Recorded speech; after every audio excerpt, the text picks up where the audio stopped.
Grandpa's Birthday by Pamela Jacobson Quigg, Joanne Pedersen, Viz Henry, and Whiteside.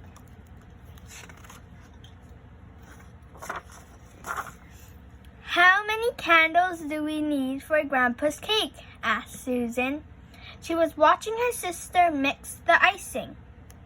Lots and lots, answered Pom. Here, Sue, count these, and then you'll know, their father said as he came into the room. It was almost time to leave. Grandpa is going to be surprised when he sees us, said Susan. Do you think he'll like his presents, Mom? I'm sure he will, said her mother. Now let's finish wrapping them and be on our way. Grandma is expecting us in an hour. Pom and Susan carried the gifts to the car. Their mother held the cake. The sisters had a lot of questions to ask during the drive. How long will it take to get to Grandma and Grandpa's new house? Is it an apartment like ours? Is there an elevator? Is there a pool? Is there a park? So many questions, laughed their mother. Your grandparents' new home is called a townhouse. It's in a part of the city that used to be farmland. We'll soon be there and you can see it for yourselves, their father added. Pom looked out of the car window. I see people making a new road, she said. Or maybe they are making the old one bigger. What's the building going to be, Dad? Susan pointed. What's that building going to be, Dad? Susan pointed to the other side of the highway. Perhaps that's the new office tower that I've read about, her father answered. Stop. Both girls noticed the new shopping center at the same time. That must be the mall Grandma told us about, said Susan. Pom saw that they were turning off the highway. Are we going to go on the bridge that goes over the road, Dad? What's it for? The overpass helps keep traffic moving so that no traffic lights are needed, her father explained. He pointed. Look over there. That's where your Grandma and Grandpa live now. How things change, sighed the girl's mother. When I was a young girl, I used to come here to ride horses. Look at it now. When they reached their grandparents' house, both girls jumped from the car. Here we are. Surprise, Grandpa. Surprise, surprise. Well, I didn't know we were expecting company today. Grandfather was wiping the grease from his hands. Susan was very excited. It's a surprise, Grandpa. It's a surprise party for you. We have presents and a cake with candles. There's nothing I like more than a birthday party, said Grandpa. Let's all go inside. He led the way. Grandmother gave everyone a hug and said he didn't suspect a thing.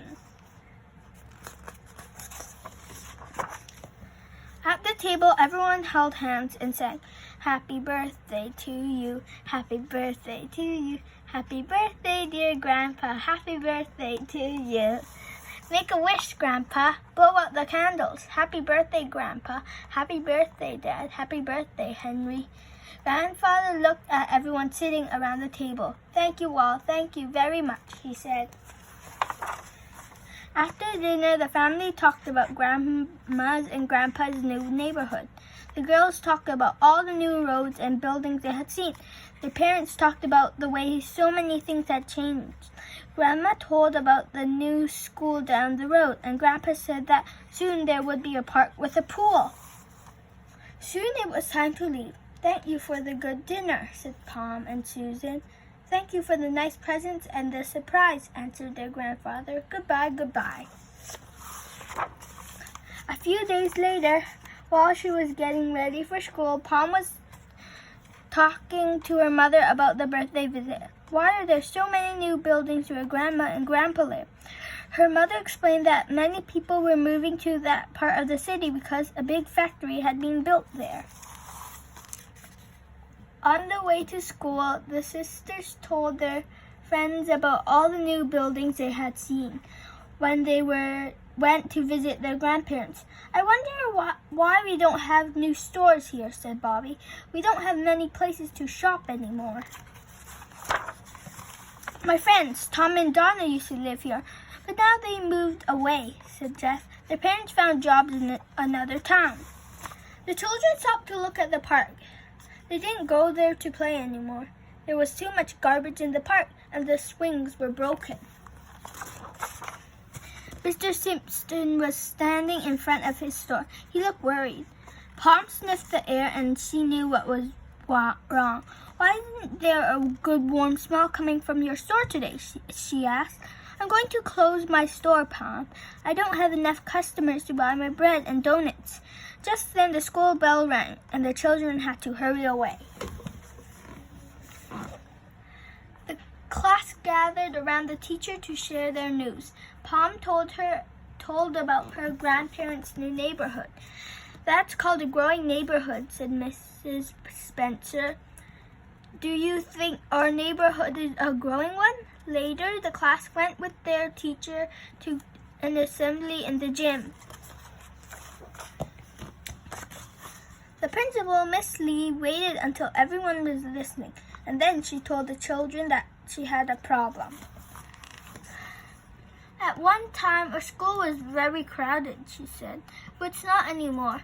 Many families have moved away. Now we have a large classroom that is not being used, and soon there may be a second one. We may have to close the school because of these empty classrooms."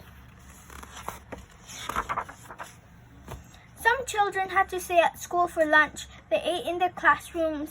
Susan reached for her sandwich and knocked over her milk. It spilled on the picture she had made in art class.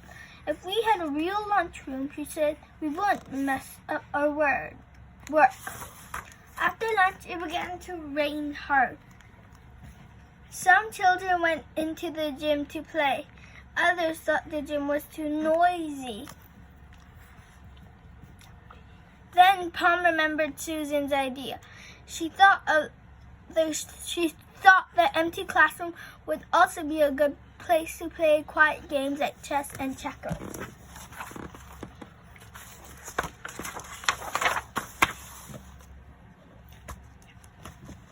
A group of boys and girls were making signs for the school fair.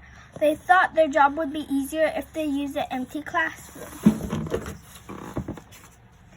Every day, the children thought about more and more uses for the empty classroom. The children talked about their suggestions with their teachers, and they made a long list. All the ideas were good ones. The teacher suggested the children show their list to Miss Lee.